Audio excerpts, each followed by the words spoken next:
2025-16 structure versus the 2026-16 experience is going to be vastly different. Tonight on Cronkite News, find out what changes are coming to this year's WM Phoenix Open. Plus, take a look at how the swim team is preparing before their first meet of the season. And economic freedom is a top priority for many across the nation. Find out how the Sunshine State has helped make this a reality for many local businesses. Good evening and welcome to Cronkite News. I'm Grace Johnson. And I'm Nate Mills. Thank you for joining us. It is officially over for the Diamondbacks season, but the biggest question in the last 48 hours was if Torey Lovullo's tenure as manager was also over. Reports yesterday had him staying, and this morning, the Diamondbacks confirmed Lovullo will remain for his 10th season and final one on his contract. There's no contract extension as of now, but team executives praised the coaching staff for keeping the team in it through 160 games as the Snakes were officially eliminated from playoff contention last Friday. With a rash of injuries this year, no one could blame Lovullo for the disappointing finish with so much out of his control. There's a lot here in my mind that Torey does so well that puts our players in a position to have success and be confident and feel good about what they're doing on a daily basis. It's also on me to provide him with the resources to go out there and win baseball games. And I did not do that this year. I was at peace with whatever was going to happen because I've done my absolute best. And we all know when you do your absolute best and it just doesn't meet the mark, then you have some satisfaction and walk away. You can walk away from that. But I'm not ready to walk away from this. The roller coaster year had its highs and lows as Lovullo and his players head home now for the offseason. And many of those players are looking in the mirror. Our London Christensen was at Chase Field for the team's exit interviews. With an injury-riddled season behind them, the Diamondbacks have cleared out the clubhouse. Though disappointed to miss the playoffs, players are proud of their efforts, staying in a tight wildcard race till the very end. We played 160 meaningful baseball games, so that's something you can hang your hat on. But yeah, I don't think anyone in here is happy with how it ended, happy with how the season went. So it's work hard this offseason, get back at it, and see what happens next year. I wasn't pleased with my season this year as a whole. I think there's some good to take out of it. There's some bad to kind of flush and figure out this offseason. I think everybody on this team is devastated at the end, but there's also a lot to be proud of. I think that we had a lot of adversity this year, and I think that's kind of what led us to our kind of resurgence. Taken as a whole, many are calling this one of the most disappointing seasons for the D-backs in recent memory, finishing below 500 for the first time in 3 years. With manager Torey Lovullo set to return next season, we'll see what changes the front office has to make. In Phoenix, London Christensen, Cronkite News. The Diamondbacks know a thing or two about an underdog playoff run, which is what the Mercury are going through after being on the winning side of upsets in the first 2 rounds of the playoffs. Yeah, Nate, the arena was full of fans and emotion as the team paved their way to the finals for the first time since 2021.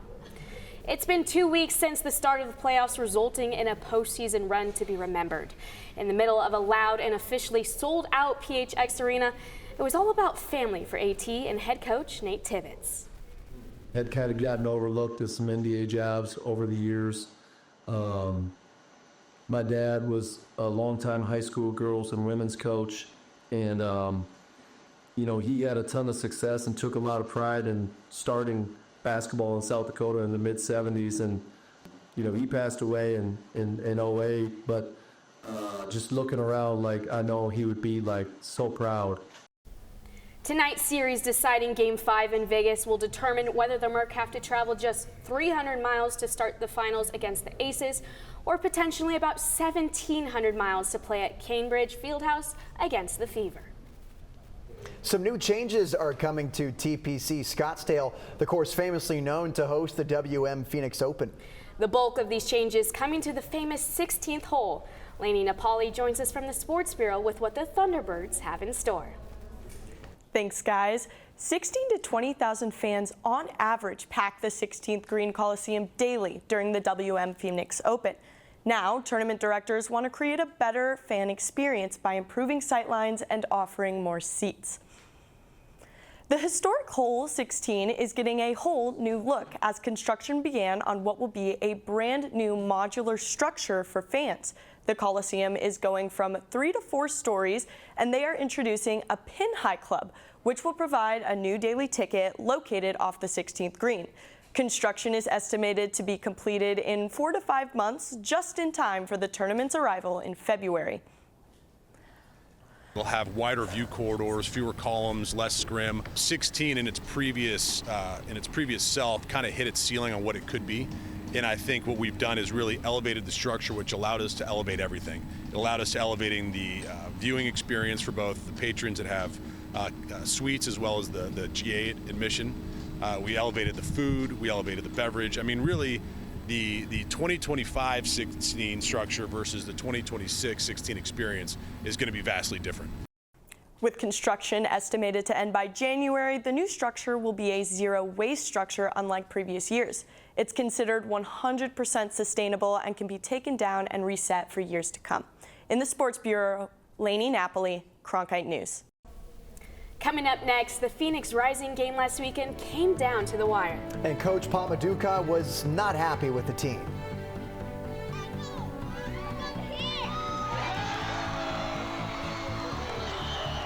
Find out why after the break.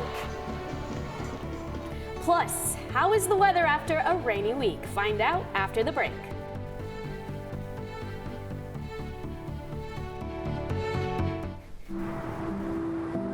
As a teacher, you just want to reach people. You want to make a difference. You want to help them. I have an opportunity to do something I never imagined I would be able to do. Go out and build the best biology class the world has ever seen. When you go into Dreamscape Learn, you put on a set of goggles and you can go anywhere. You can be anyone and do anything. The thing about Arizona State University is they're always thinking about what's next. We can create virtual reality experiences so that you can learn by exploring in a virtual world the way that scientists explore in the real world. And kids can feel that. All these emotions are what help the brain encode information. When I see a student come out of VR, the look on their face is nothing like I've ever seen when I finish a lecture. They look so happy to be there in that moment. You know that you've reached them.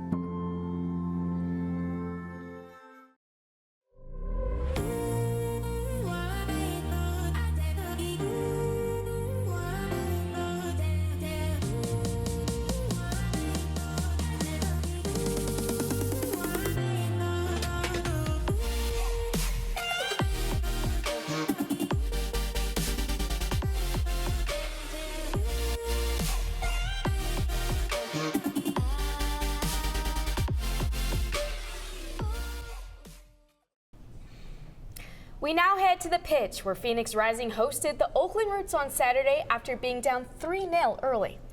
They yet made another comeback.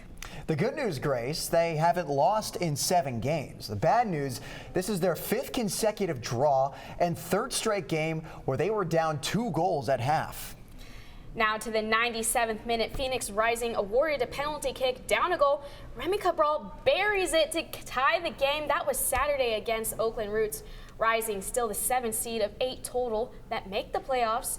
And though Phoenix orchestrated a great offensive half to tie the game, Rising head coach Pamaduka was not pleased with what he saw from his squad. I was missing hunger and desire. Some players are full. Some players are full. And they don't understand what is it and what is required to play for such a club like Phoenix Rising. And for me, it's a shame. It's really a shame. The Cardinals have announced their plans to scrap upgrades to their current Tempe practice facility and build a new one closer to home. The Cardinals will use 30 acres of a 217-acre mixed-use site in North Phoenix. It will feature new practice fields, a modernized locker room, and new areas for athletic training. It's going to be projected to be completed in 2028. And while ownership is looking to improve the team off the field, the head coach has his eyes on fixing the product on the field. To make sure that we're all on the same page when we're making calls at the line of scrimmage. So that's been good to us in the past. but it's not where it needs to be right now, but very correctable. So. ASU men's and women's swim is gearing up for another big season, coming off of 2 Big 12 titles last year. Cronkite News reporter Kavish Siddhartha went to the ASU Aquatic Center to see how they're preparing for their opening meet. Fresh off of 2 Big 12 titles in their first year in the conference, ASU swim head coach Herbie Boehm and the Sun Devils aren't planning to slow down anytime soon. ASU's opening swim meet of the season is coming up on October 3rd against UNLV, and the swimmers are looking to carry over the momentum from last year's dominant run. We really did expect to win that Big 12 title, and so being able to follow through on that expectation, I think he's given the women's team a lot of confidence, but I think that's got to be our conference. Like, there has to be beyond a doubt. Like, we go in there, we're going to win. Alongside their first 2 championships in their inaugural season in the Big 12, the men's team also won the Pac-12 title in 2023 and 2024, and took home their first NCAA title in 2024. Senior swimmer Tommy Palmer was a part of last year's team and is now taking pride in his role as a team leader. So that was my first team title or team championship in college, and it was so much cooler than I thought it ever was. For these younger guys, show them how it's done. Carrying momentum into the season is clearly a theme, as both swimmers and coaches have their sights set on defending their Big 12 title and making a strong return to the NCAA championship. The biggest goals is NCAAs. I think we have some really good relays. I think we have some relays that can do some special things, and I think the most important thing is really forgetting about the expectations and the end result and just focusing on day-to-day. Regardless of the team's success this season, one thing is clear. The community and chemistry within the team has never been stronger.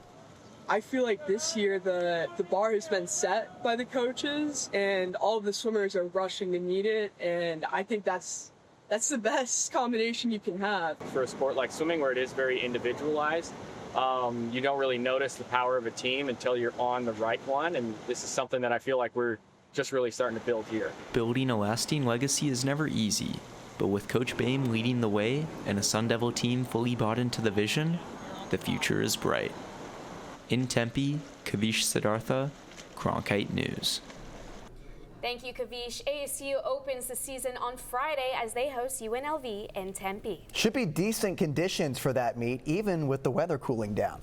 Yeah, that rainy weekend certainly sped up those cooling temperatures across the valley. Erica Hoyt now joins us from the Cronkite Weather Center with our forecast. Monsoon season officially ends today and will still be dry throughout your evening. 91 by 7 p.m., cooling ever so slightly down to the low 80s. Winds out of the west around 4 miles per hour. Now, when we look at tomorrow morning temperatures, 74 in Phoenix, 59 in Sedona and Kingman, 39 in the Grand Canyon. You'll definitely need a jacket for up there. Then when we take a look at our high temperatures, 97 in Phoenix and Casa Grande, 85 in Kingman, 73 in the Grand Canyon. What a nice fall day that is. Now, when we talk about our monsoon season, over 2 3/4 of an inch fell at Phoenix Sky Harbor. That is 33 hundredths above the seasonal normal. And the entire average for the monsoon is 2 inches and 43.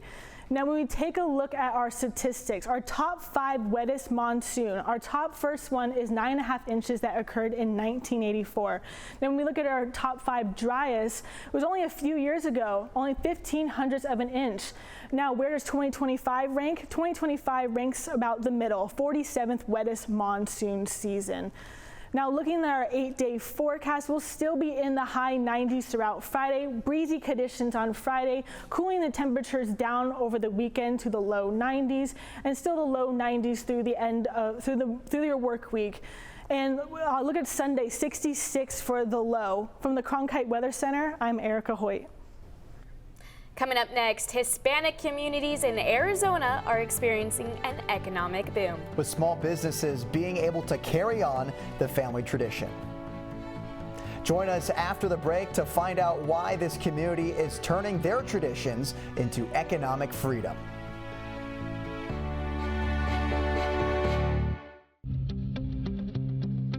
You meet so many new people who are on different communities, And when you do that, you're able to network not only, but also get to engage, talk to people, and make life friends.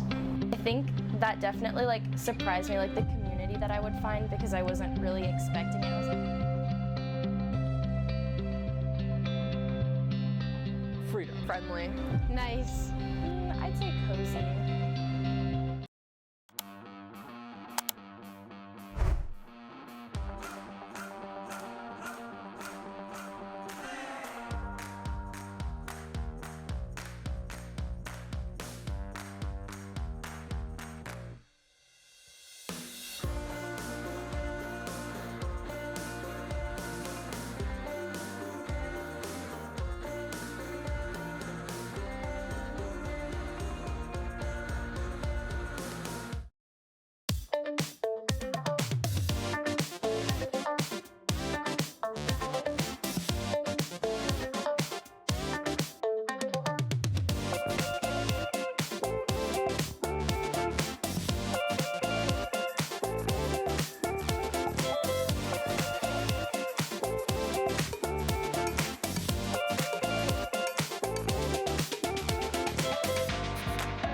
This is where Cronkite can be creative.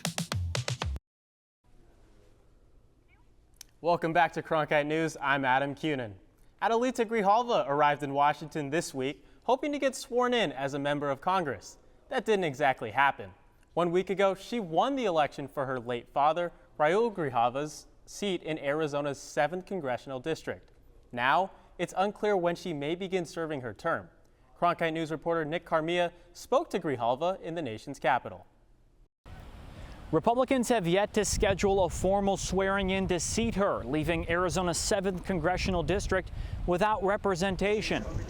Grijalva joined other members of Congress on Capitol Hill Tuesday. She was on the House floor as some representatives chanted "swear her in" at Republican leadership, but the session adjourned after just 3 minutes. Cronkite News made multiple attempts to talk with House Speaker Mike Johnson, but those requests have gone unanswered. Because she hasn't been sworn in, Grijalva said messages from her constituents have been left in limbo, and she's frustrated she can't get any work done.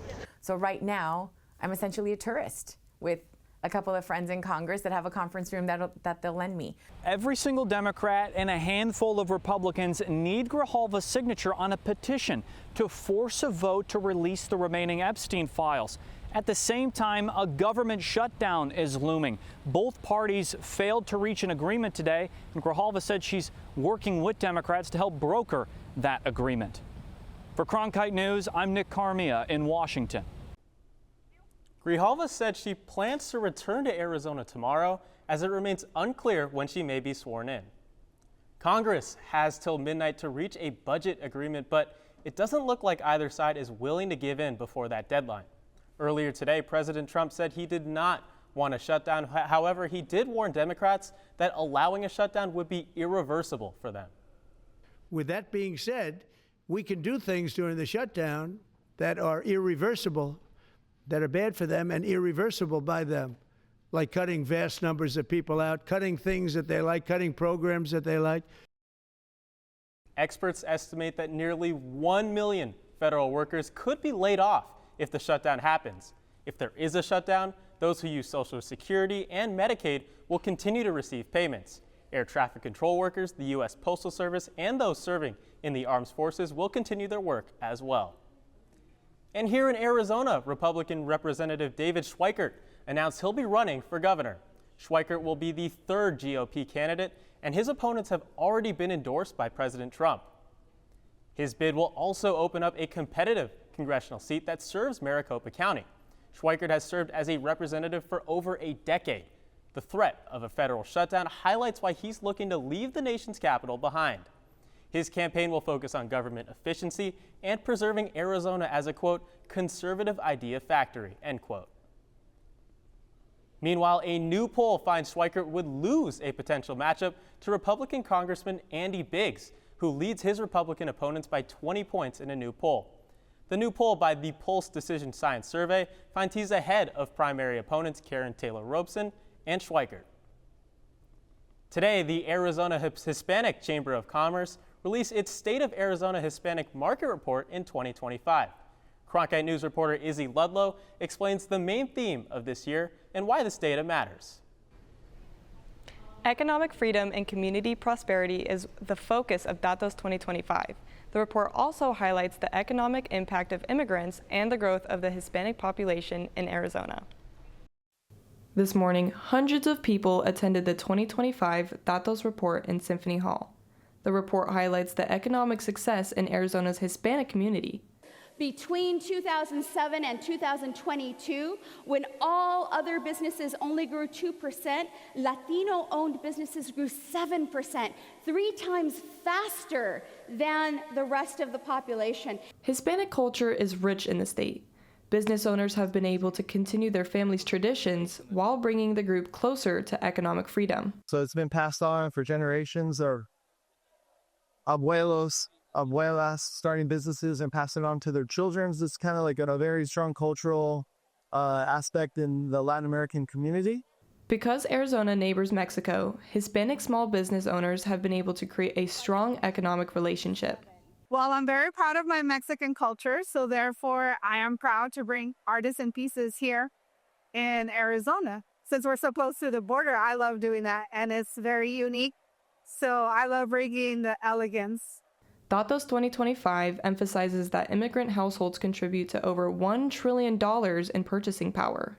Despite the recent economic growth in Arizona's Hispanic community, new business owners still face challenges in getting started. The fear that it's not going to be successful, that you are just one more Latina business, but it's not for me. I really believe that if you believe in what you do and you're passionate about it, then everything is it. The presentation of this report is made once a year, and according to its representatives, one of its missions is to empower the Hispanic community of Arizona with a message of unity. In the newsroom, Izzy Ludlow, Cronkite News. Thank you, Izzy. The infamous QAnon shaman has sued Donald Trump for $40 trillion. The suit also includes Elon Musk, T-Mobile, and Warner Brothers. Jacob Chansley became known as the QAnon shaman after his photo during the January 6th attack on the Capitol. Earlier this year, he was pardoned by President Trump. Chansley claimed in his 26-page complaint that he is the rightful commander-in-chief. He also claimed that the president personally emailed him 2 days after the 2021 Capitol riots. The president has not responded to the suit.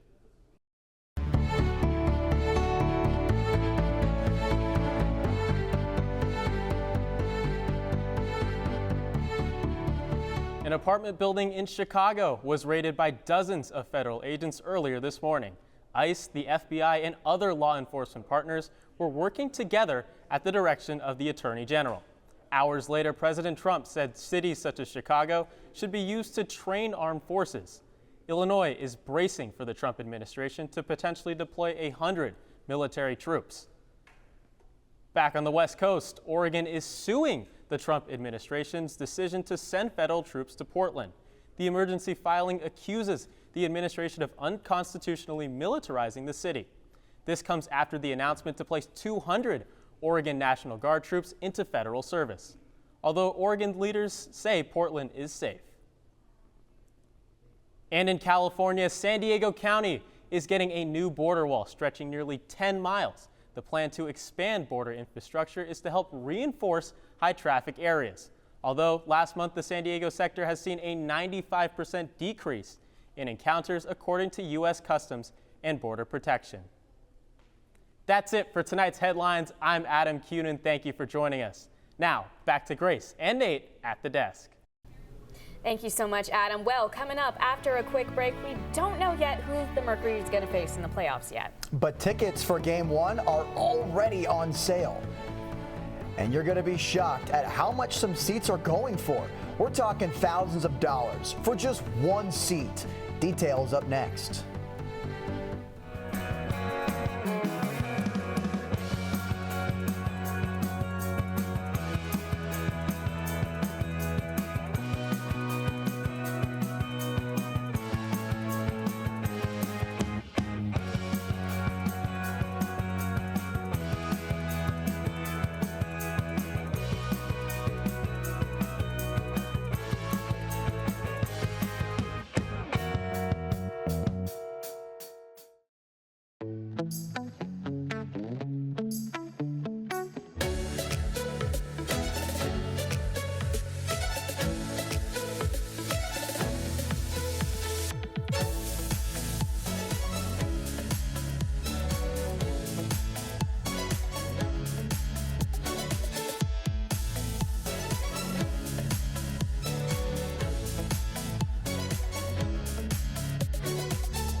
Hometown superstar Jordan Sparks making a surprise appearance with the Jonas Brothers on stage at PHX Arena.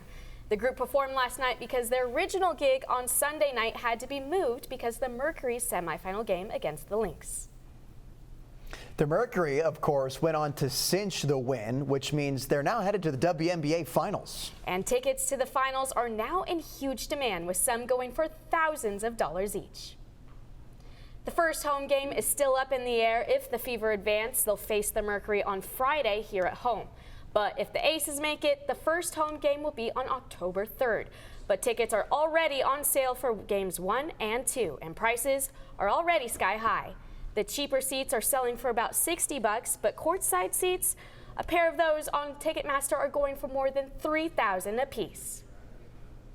That's it for tonight's edition of Cronkite News. I'm Grace Johnson. And I'm Nate Mills. Thank you for joining us.